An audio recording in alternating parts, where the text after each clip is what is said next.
ಶ್ರೀ ದುರ್ಗಾದೇವಿಯೇ ನಮಃ. ನಮಸ್ತೆ ಎಲ್ಲರಿಗೂ. ಇವತ್ತು ಸರ್ವಹಿತೈಷಿ ಟೀಮಿಗೆ ಬಂದಂತಹ ಒಂದು ಫೋನ್ ಕರೆಯನ್ನು ನಿಮ್ಮ ಮುಂದೆ ಇಡ್ತಾ ಇದ್ದೇನೆ ನಾನು. ಅಂದರೆ ಆ ಫೋನ್ ಕರೆಯನ್ನು ಡೈರೆಕ್ಟಾಗಿ ಹಾಗೆ ಇಡಲಿಕ್ಕೆ ಒಂದು ನನಗೆ ಫೋನ್ ಮಾಡಿದವರ ಒಪ್ಪಿಗೆ ಇರಲಿಲ್ಲ. ಹಾಗಾಗಿ ನಾನೇ ನಿಮಗೆ ಆ ಒಂದು ಸ್ಟೋರಿಯನ್ನು ಹೇಳ್ತೇನೆ. ಅವಳೇ ಹೇಳ್ಕೊಂಡಿದ್ದಾಳೆ ನನ್ನ ಜೊತೆಗೆ, ಆಂಟಿ ಈ ನನ್ನ ಸ್ಟೋರಿಯನ್ನು ನೀವು ಇದನ್ನು ಎಲ್ರಿಗೂ ತಲುಪೋ ಹಾಗೆ ಮಾಡಿ. ಯಾಕೆಂತ ಹೇಳಿದರೆ ನನಗಾದಂಥ ಒಂದು ಅನ್ಯಾಯ ಇನ್ಯಾವ ಹೆಣ್ಮಕ್ಳ ಜೀವನದಲ್ಲೂ ನಡಿಬಾರ್ದು ಆಂಟಿ. ಹಾಗಾಗಿ ನೀವು ಇದನ್ನು ಎಲ್ಲರ ಮುಂದೆ ತಂದಿಡಿ ಅಂತ ಅವಳೇ ನನ್ನ ಹತ್ರ ಫೋನ್ ಮಾಡಿ ಹೇಳ್ಕೊಂಡಿದ್ದಕ್ಕೆ ನಾನು ಇವತ್ತು ನಿಮ್ಮ ಜೊತೆಗೆ ಅದನ್ನು ಹಂಚ್ಕೊಳ್ತೇನೆ.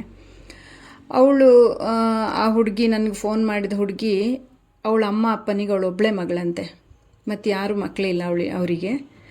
ಇವಳು ತುಂಬ ಸೈಲೆಂಟ್ ಹುಡುಗಿ, ನೋಡಲಿಕ್ಕೇನು ಅಷ್ಟು ಚೆನ್ನಾಗಿಲ್ಲ ಅಂತೆ ಅವಳು, ಆದರೂ ಪರವಾಗಿಲ್ಲ ಅನ್ನೋ ಹಾಗಿದ್ದಾಳಂತೆ. ತುಂಬ ಸೈಲೆಂಟ್ ಅಂತ ಅವಳು, ಯಾರ ಜೊತೆ ಹೆಚ್ಚು ಮಿಂಗಲ್ ಆಗೋದಿಲ್ಲ, ಮತ್ತು ಅವಳಾಯಿತು ಅವಳು ಕೆಲಸ ಆಯಿತು ಅವಳು ಪಾಡಾಯಿತು ಅನ್ನೋ ಥರ ಇದ್ದಂಥ ಒಂದು ಹುಡುಗಿ ಅಂತೆ.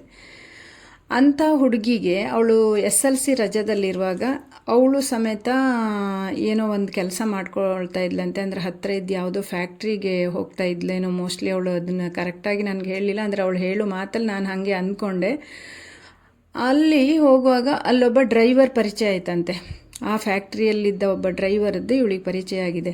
ಅವನ ಜೊತೆ ಹೀಗೆ ಮಾತಾಡ್ತಾ ಅಂದರೆ ಹಾಗೆ ದಿನ ಅವನು ನೋಡ್ತಾಳೆ, ಮಾತಾಡ್ತಾಳೆ. ಅವನು ಒಳ್ಳೆಯವನ ಥರ ಇವಳಿಗೆ ಕಾಣಿಸ್ಕೊಳ್ತಾನೆ. ಹಾಗೆ ಅವನ ಪರಿಚಯ ಆಯಿತು. ಆ ಪರಿಚಯದಿಂದ ಅವಳು ಅವನ ಜೊತೆ ತುಂಬ ಮಿಂಗಲ್, ಅಂದರೆ ತುಂಬ ಕ್ಲೋಸ್ ಆಗ್ಲಿಕ್ಕೆ ಶುರುವಾದ್ಲು ಅವಳು. ಅವನ ಅಷ್ಟು ಅವಳ ಜೊತೆಗೆ ತುಂಬ ಹಚ್ಕೊಂಡು ಬಿಟ್ಟಿದ್ದಾಳೆ ಅವನನ್ನು. ಮತ್ತು ಅವನು ಕೂಡ ಅವಳ ಜೊತೆಗೆ ಅದೇ ಥರ ನಡ್ಕೊಳ್ತಾ ಇದ್ದ. ತುಂಬ ಒಂದು ಒಂದು ಒಳ್ಳೆ ಫ್ರೆಂಡ್ಸ್ ಥರ. ಅಷ್ಟು ಇನ್ನು ಇವಳು ಮನಸ್ಸಿಗೆ ಅನ್ನಿಸ್ತಿತ್ತಂತೆ ಆಗ, ಇವನಷ್ಟು ಒಳ್ಳೆ ಫ್ರೆಂಡ್, ಇವನಷ್ಟು ಒಳ್ಳೆಯವರು ಇನ್ನು ಪ್ರಪಂಚದಲ್ಲಿ ಯಾರು ನನಗೆ ಸಿಗಲಿಕ್ಕೇ ಇಲ್ಲ ಅನ್ನುವಷ್ಟು ಅವನು ಇವಳ ಜೊತೆಗೆ ತುಂಬ ಒಳ್ಳೆ ರೀತಿಯಲ್ಲಿ ನಡ್ಕೊಂಡಂತೆ.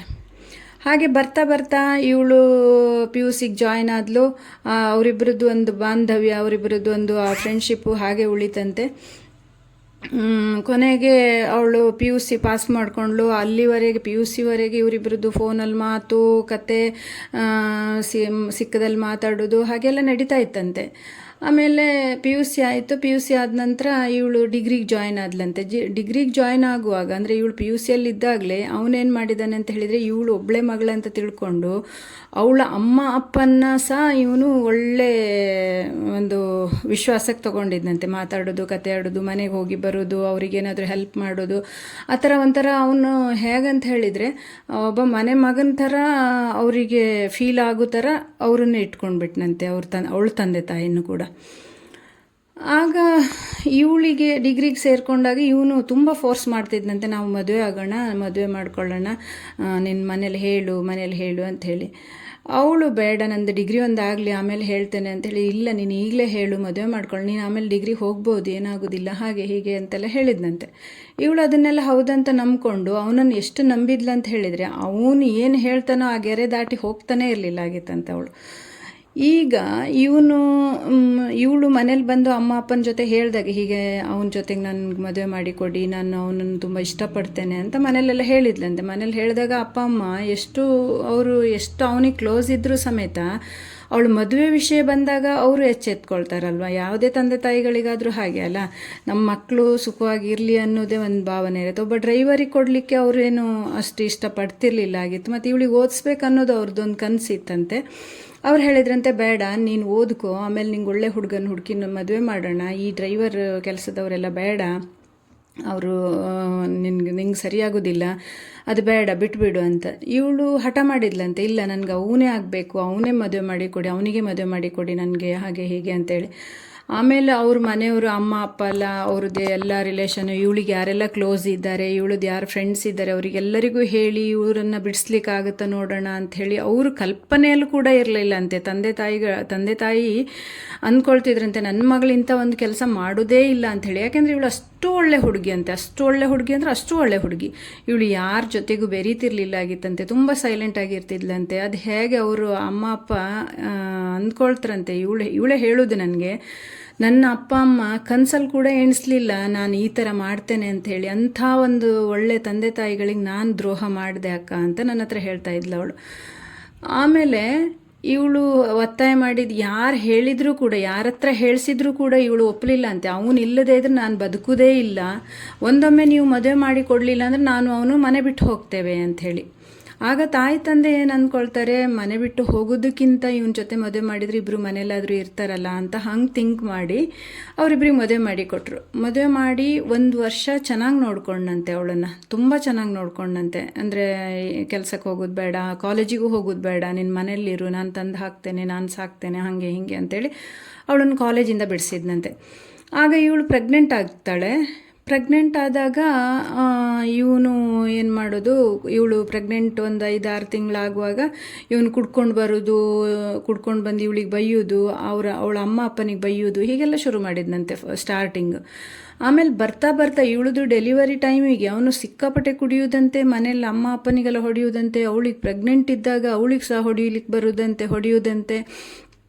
ಹಾಗೆಲ್ಲ ಮಾಡೋದು ನೋಡಿ ಅವಳ ಅಮ್ಮ ಅಪ್ಪ ಅವ್ರದ್ದು ರಿಲೇಷನಿಗೆಲ್ಲ ಹೇಳಿ ಅವನಿಗೆ ಏನಾದರೂ ಒಂದು ವ್ಯವಸ್ಥೆ ಮಾಡಿ ಅಂಥೇಳಿ ಹತ್ತು ಕರೆದು ಅವರೆಲ್ಲ ರಿಲೇಷನ್ ಎಲ್ಲ ಒಟ್ಟಾಗಿ ಅವನಿಗೆ ಸರಿ ಬೈದು ಅವನನ್ನು ನೀನು ಡ್ರೈವಿಂಗ್ ಕೆಲಸಕ್ಕೆ ಹೋಗೋದು ಬೇಡ, ನೀನು ನಮ್ಮ ಜೊತೆಗೆ ಕೆಲಸಕ್ಕೆ ಬಾ ಅಂತ ಅವರೊಬ್ಬರು ಮೇಸ್ತ್ರಿ ಇದ್ರಂತೆ, ಅವ್ರ ಜೊತೆ ಕೆಲಸಕ್ಕೆ ಸೇರಿಸಿದ್ರಂತೆ. ದಿನ ಕರ್ಕೊಂಡು ಹೋಗ್ತಿದ್ರಂತೆ, ಕರ್ಕೊಂಡು ಬರ್ತಿದ್ರಂತೆ, ಬೇರೆ ಯಾವುದು ಹೊರಗಡೆ ಅವನನ್ನು ಬಿಡ್ಲಿಕ್ಕೆ ಅವಕಾಶವೇ ಕೊಡ್ತಿರ್ಲಿಲ್ಲ ಆಗಿತ್ತಂತೆ. ಆ ಥರ ಇಟ್ಕೊಂಡ್ರಂತೆ. ಇವಳು ಡೆಲಿವರಿ ಟೈಮಿಗೂ ಕೂಡ ಅವನೇನು ನೋಡ್ಲಿಕ್ಕೆ ಬರೋದು ಅಥವಾ ಒಂದು ಮಗುನ ಒಂದು ಆಸೆ ಮಾಡೋದು ಅದೇನಿಲ್ಲ. ಇವಳು ಡೆಲಿವರಿ ಆಯಿತು. ಡೆಲಿವರಿ ಆದ ನಂತರ 1-2-3 ತಿಂಗಳಾಗಿದೆ ಅಂತ ಅವಳಿಗೆ ಡೆಲಿವರಿ ಆಗಿ.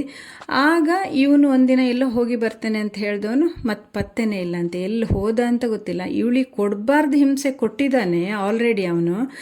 ಆಮೇಲೆ ಈಗ ಮನೆ ಬಿಟ್ಟೆ ಹೋಗಿದ್ದಾನೆ. ಈಗ ಅವ್ರೇನು ಮಾಡಿದ್ದಾರೆ, ಹೀಗೆ ಬಿಟ್ಟರೆ ಆಗೋದಿಲ್ಲ ಅಂಥೇಳಿ ಕಂಪ್ಲೇಂಟ್ ಮಾಡಿದರೂ ಕೂಡ ಅವನನ್ನು ಹುಡುಕ್ಲಿಕ್ಕೆ ಆಗಲಿಲ್ಲಂತೆ, ಎಲ್ಲೂ ಸಿಗಲಿಲ್ಲ ಅಂತೆ ಅವರಿಗೆ. ಅವಳು ನನಗೆ ಈಗ ಹೇಳೋದೇನಂತ ಹೇಳಿದರೆ, ಆಂಟಿ, ಯಾವುದೇ ಒಬ್ಬ ಹುಡುಗ ಅದು ಎಷ್ಟೇ ಪ್ರೀತಿ ಮಾಡ್ತೇನೆ, ಅದೆಷ್ಟೇ ಇಷ್ಟಪಡ್ತೇನೆ ಅಂತ ಹೇಳಿದರೂ ನಂಬಲಿಕ್ಕೆ ಹೋಗಬಾರ್ದು. ಯಾಕೆಂತ ಹೇಳಿದರೆ ಅವ ನಮ್ಮ ಜೀವನ ಹಾಳು ಮಾಡಲಿಕ್ಕೋಸ್ಕರವೇ ಬರೋದು ಹೊರತು ಅವ ನಮ್ಮನ್ನು ಉದ್ಧಾರ ಮಾಡಲಿಕ್ಕಲ್ಲ. ನನ್ನ ಒಂದು ಅಮ್ಮ ಅಪ್ಪನಿಗೆ ನಾನು ಒಬ್ಬಳೇ ಮಗಳಂಥೇಳಿ ಅವನಿಗೆ ಯಾವಾಗ ಗೊತ್ತಾಯಿತೋ ಆವಾಗ ಅವನು ನನ್ನನ್ನು ಫೋರ್ಸೆಬಲಿ ಲವ್ ಮಾಡ್ಲಿಕ್ಕೆ ಶುರು ಮಾಡಿದ. ನಾನು ಕೂಡ ಅದನ್ನು ಅರ್ಥ ಮಾಡ್ಕೊಳ್ಳಿಲ್ಲ. ಅವನು ರಿಯಲ್ಲಾಗಿ ನಾನು ಲವ್ ಮಾಡ್ತಿದ್ದಾನೆ ಅಂತಲೇ ತಪ್ಪು ತಿಳ್ಕೊಂಡೆ ನಾನು. ಆದರೆ ಯಾವುದೇ ಒಂದು ಹೆಣ್ಮಕ್ಳಿಗೆ ಇಂಥದ್ದೆಲ್ಲ ಆಗಬಾರ್ದು ಆಂಟಿ, ಜೀವನದಲ್ಲಿ ಇಂಥದ್ದು ನಡಿಬಾರ್ದು. ಈಗ ಅವಳ ಮಗುಗೆ 4 ವರ್ಷ ಆಯ್ತಂತೆ. ಅವಳೀಗ ಹೊರಗಡೆ ಕೆಲಸಕ್ಕೆ ಹೋಗ್ತಾಳೆ. ಕೆಲಸಕ್ಕೆ ಹೋಗೋದಂದ್ರೆ ಬೇರೆಯವ್ರದ್ದು ಅಂಗಡಿಗೆ ಏನೋ ಕೆಲಸಕ್ಕೆ ಹೋಗ್ತಾಳೆ. ನಾನು ಕೇಳಿದೆ, ನಿನ್ಗೆ ಎಷ್ಟು ಸ್ಯಾಲ್ರಿ ಕೊಡ್ತಾರೆ ಮಗ ಅಂತ. ಅವಳು ಹೇಳ್ತಾಳೆ, ನನಗೆ 6,000 ಸಂಬಳ ಕೊಡ್ತಾರೆ ಆಂಟಿ, ಅಲ್ಲದೆ ಕೆಲಸ ಮಾಡ್ಕೊಂಡಿದ್ದೇನೆ, ಮತ್ತು ಏನು ಮಾಡೋದು ನಾನು ಅಂತ ಅಳ್ತಾ ಇದ್ಲು. ನಾನು ಹೇಳಿದೆ, ನೀನು ಕೆಲಸ ಮಾಡು, ಪರವಾಗಿಲ್ಲ, ಈಗ ಕೆಲಸ ಮಾಡು, ಆದರೆ ನೀನು ಡಿಗ್ರಿ ಕಟ್ಟಿ ಪಾಸ್ ಮಾಡ್ಕೊ. ನಿಂದು 1 ಇಯರ್ ಆಗಿದೆ ಅಲ್ಲ, ಇನ್ನು ಉಳಿದದ್ದು 2 ಇಯರ್ಸ್ ನೀನು ಕಟ್ಟಿ ಪಾಸ್ ಮಾಡ್ಕೊ, ಕರೆಸ್ಪಾಂಡೆನ್ಸಲ್ಲಿ ಮಾಡಿ ನೀನು ಅದನ್ನು ಅಂತೆಲ್ಲ ಹೇಳಿದೆ ಅವಳಿಗೆ. ಆಯ್ತು ಆಂಟಿ, ನಾನು ಮಾಡ್ತೇನೆ, ಡಿಗ್ರಿ ಮಾಡ್ತೇನೆ ಅಂತೆಲ್ಲ ಹೇಳಿ ಹೋಗಿದ್ದಾಳೆ. ಮತ್ತು ನಿನಗೆ ಏನೇ ಹೆಲ್ಪ್ ಬೇಕಂದ್ರೂ ನಮ್ಮ ಟೀಮಿನವ್ರು ನಾವು ರೆಡಿ ಇದ್ದೇವೆ, ನಾವು ಮಾಡ್ತೇವೆ. ನಿನಗೆ ಈಗ ಎಜುಕೇಷನಿಗೆ ಏನಾದರೂ ಹೆಲ್ಪ್ ಬೇಕಂದ್ರೂ ನೀನು ಕೇಳು ಅಂತೆಲ್ಲ ಹೇಳಿ ಕಳಿಸಿದ್ದೆ ನಾನು ಅವಳಿಗೆ. ಅಂತ ಹೇಳಿದರೆ, ಈಗ ಆ ತಂದೆ ತಾಯಿಗೆ ಇವಳಿಗೊಂದು ಮಗು ಇದೆ, ಆ ಮಗು ನೋಡಿಕೊಂಡು ಅವರೇನೋ ಒಂದು ಸಮಾಧಾನದಲ್ಲಿದ್ದಾರೆ. ಆದರೆ ಆ ತಂದೆ ತಾಯಿಗೆ ಹೇಗಾಗಲಿಕ್ಕಿಲ್ಲ. ಇವಳಿಗೀಗ 25 ವರ್ಷ ಅಷ್ಟೇ. ಈ 25 ವರ್ಷದ ಒಂದು ಹುಡುಗಿ ಇನ್ನೂ ಈಗ ಅವಳ ಏಜಿನವ್ರಿಗೆ ಮದುವೆನೇ ಆಗಿರೋದಿಲ್ಲ. ಇವಳಿಗೆ ಮದುವೆಯಾಗಿ ಒಂದು ಮಗುವಾಗಿ ಗಂಡನೂ ಬಿಟ್ಟು ಹೋಗಿದ್ದಾನೆ ಅಂತ ಹೇಳಿದರೆ ಆ ತಂದೆ ತಾಯಿಗೆ ಎಷ್ಟು ಹೊಟ್ಟೆ ಸಂಕಟ ಆಗೋದಿಲ್ಲ. ಆ ನೋವನ್ನು ಅವ್ರು ಹೇಗೆ ಸಹಿಸ್ಕೊಳ್ಬೇಕು ಹೇಳಿ. ಈಗ ಅವಳ ಹತ್ರ ನಾನು ಹೇಳಿದೆ, ನೀನು ಈಗ ಸೆಕೆಂಡ್ ಮ್ಯಾರೇಜಿಗೆ ರೆಡಿ ಇದ್ದರೆ ನಾವೆಲ್ಲಾದರೂ ಒಂದು ಹುಡುಕಿ ಮಾಡೋಣ ಅಂತ ಹೇಳಿದೆ. ಅದಕ್ಕೆ ಅವಳು ಹೇಳ್ತಾಳೆ, ಆಂಟಿ, ಇನ್ನೊಬ್ಬ ಬಂದರೂ ಅವನು ಹೇಗಿರ್ತಾನೆ ಅಂತ ಹೇಗೆ ನಂಬುದು ಆಂಟಿ, ಅವನು ಅಂಥವನೇ ಆದರೆ ಎಂತ ಮಾಡೋದು, ನನ್ನ ಕರ್ಮ ಹೀಗೆ ಇದೆಯಲ್ಲ ಆಂಟಿ ಅಂತ ಹೇಳ್ತಾಳೆ. ಅಂದರೆ ಅಷ್ಟು ಬೇಸರ. ಇಷ್ಟು ಸಣ್ಣ ವಯಸ್ಸಿಗೆ ಅವಳು ಮಾತಾಡೋ ರೀತಿ ನೋಡುವಾಗ ಅವಳು ಎಷ್ಟು ನೋವು ತಿಂದಿರಬಹುದು, ಅವಳು ಎಷ್ಟು ಕಷ್ಟಪಟ್ಟಿರಬಹುದು ಅವನ ಜೊತೆಗೆ ನಿಂತು ಅಂತ ಆ ಒಂದು ವಿಷಯ ನಮಗೂ ಅರ್ಥ ಆಗುತ್ತೆ. ಅಂದರೆ ಕಷ್ಟಪಟ್ಟಿದ್ದಾಳು ಅವಳ ಅನುಭವ, ಅದು ಜೀವನಾನುಭವ, ಅದು ಎಷ್ಟು ಕ್ರೂರವಾಗಿತ್ತು ಅವಳದ್ದಂತ ಹೇಳಿದರೆ ಆ ಅನುಭವ, ಅವಳು ಬಾಯಲ್ಲಿ ಬರೋ ಒಂದೊಂದು ಶಬ್ದ ನಮ್ಗೆ ಜೀರ್ಣ ಮಾಡ್ಕೊಳ್ಳಿಕ್ಕೆ ಆಗೋದಿಲ್ಲ, ಅಂಥ ಒಂದೊಂದು ಮಾತಾಡ್ತಾಳೆ ಅವಳು. ಅಷ್ಟು ಕಷ್ಟ ಕೊಟ್ಟಿದ್ದಾನೆ ಅವನು ಅವಳಿಗೆ. ಅದನ್ನು ಎಲ್ಲದನ್ನೂ ಅವಳು ಹೇಳ್ಕೊಳ್ಲಿಕ್ಕೆ ತಯಾರಿಲ್ಲ, ಹೇಳ್ಕೊಳ್ಳೋದಿಲ್ಲ ಮತ್ತು ಕೆಲವೊಂದೆಲ್ಲ. ಆದರೆ ಇದಿಷ್ಟನ್ನು ಅವಳು ಹೇಳೋದು ಯಾಕೆ ಅಂತ ಹೇಳಿದರೆ, ಯಾವುದೇ ಒಬ್ಬ ವ್ಯಕ್ತಿ, ಯಾವುದೇ ಒಬ್ಬ ಹುಡುಗ ಬಂದು ಒಂದು ಹುಡುಗಿ ಹತ್ರ ನಾನು ನಿನ್ನನ್ನು ಇಷ್ಟಪಡ್ತೇನೆ ಅಂತ ಹೇಳಿದರೆ ಅದು ಶುದ್ಧ ಸುಳ್ಳು ಆಂಟಿ. ಅವ ನಮ್ಮಿಂದ ಏನನ್ನೋ ಬಯಸ್ತಾನೆ ಅಂತ ಅಷ್ಟೇ ಬಿಟ್ಟರೆ ಇನ್ನೇನು ಇಲ್ಲ ಆಂಟಿ. ನಮ್ಮನ್ನು ಜೀವನ ನರ್ಕ ಮಾಡಿ ಹಾಕಲಿಕ್ಕೆ ಅವ ಬರೋದು ನಮ್ಮ ಜೊತೆಗೆ, ನಮ್ಮ ಹಿಂದೆ ಬರೋದು. ಅದನ್ನೆಲ್ಲ ನಂಬದೆ ತಾಯಿ ತಂದೆ ಹೇಳ್ದಂಗೆ ಕೇಳಿ, ತಾಯಿ ತಂದೆ ಗೊತ್ತು ಮಾಡಿದ ಹುಡುಗನನ್ನೇ ಮದುವೆ ಮಾಡಿಕೊಂಡ್ರೆ ನಮ್ಮ ಜೀವನ ತುಂಬ ಚೆನ್ನಾಗಿರುತ್ತೆ ಆಂಟಿ. ಏನಾದರೂ ಒಂದು ಕಷ್ಟ ಬಂದರೆ ತಾಯಿ ತಂದೆ ನಮ್ಮ ಜೊತೆಗೆ ಸಪೋರ್ಟಿಗೆ ನಿಲ್ತಾರೆ. ಈ ನಾವೇ ಲವ್ ಮಾಡ್ಕೊಂಡು ಮದುವೆ ಮಾಡಿಕೊಂಡ್ರೆ ನಮ್ಮ ಜೊತೆಗೆ ಯಾರೂ ಇರೋದಿಲ್ಲ ಆಂಟಿ. ಕಷ್ಟ ಬಂತಂದರೆ ಯಾರೂ ನಮ್ಗೆ ಹೆಲ್ಪ್ ಮಾಡೋರಿಲ್ಲ ಹಾಗೆ ಎಲ್ಲ ಹೇಳಿ ಒಂದಷ್ಟು ಹತ್ಕೊಂಡ್ಲು. ಅವಳಿಗೆಷ್ಟು ಸಮಾಧಾನ ಮಾಡಿದೆ. ಎಷ್ಟೇ ಸಮಾಧಾನ ಮಾಡಿದರೂ ಕೂಡ ಈ ಒಂದು ಏನು ಹೇಳ್ತಾರೆ, ಒಂದು ಒಡೆದು ಹೋದ ಗ್ಲಾಸನ್ನು ಮತ್ತೆ ಪುನಃ ಜೋಡಿಸ್ಲಿಕ್ಕೆ ಬರೋದಿಲ್ಲ. ಈಗ ಅವಳು ಜೀವನದಲ್ಲಿ ನಡೆದಂಥ ಒಂದು ಆ ಘಟನೆಯನ್ನು ನಮಗೆಲ್ಲ ಸರಿ ಮಾಡಲಿಕ್ಕಾಗೋದಿಲ್ಲ. ನಾನು ಅವಳಿಗೆ ಅದೇ ಹೇಳಿದೆ, ಅದನ್ನು ಸರಿ ಮಾಡಲಿಕ್ಕಾಗೋದಿಲ್ಲ. ಆದರೆ ನಿನ್ನ ಮುಂದಿನ ಜೀವನದಲ್ಲಿ ಇಂಥದ್ದೆಲ್ಲ ನಡೆಯಿದೆ, ಒಂದು ಉತ್ತಮ ಜೀವನ ನೀನು ರೂಪಿಸ್ಕೊಳ್ಳುವಂಥ ಒಂದು ವ್ಯಕ್ತಿತ್ವವನ್ನು ನೀನು ಬೆಳೆಸ್ಕೊ, ಆ ಒಂದು ದಿಶೆಯಲ್ಲಿ ನೀನು ಮುಂದೆ ಹೋಗು, ನಿನ್ನ ಖಂಡಿತ ಒಳ್ಳೆಯದಾಗತ್ತೆ ಅಂತ ನಾನು ಅವಳಿಗೆ ಹೇಳಿ ಹಾರೈಸಿ ಕಳಿಸಿದೆ. ದಯವಿಟ್ಟು ಇದನ್ನು ಕೇಳಿದ ಪ್ರತಿಯೊಂದು ಮಕ್ಕಳು, ಪ್ರತಿಯೊಂದು ಹೆಣ್ಮಕ್ಳಿಗೆ ಇದೊಂದು ಪಾಠ ಅಂತ ನಾನು ಹೇಳ್ತೇನೆ. ದಯವಿಟ್ಟು ನೀವು ನಿಮ್ಮ ತಂದೆ ತಾಯಿ ತೋರಿಸಿದ ಹುಡುಗನನ್ನೇ ಮದುವೆ ಮಾಡಿಕೊಳ್ಳಿ.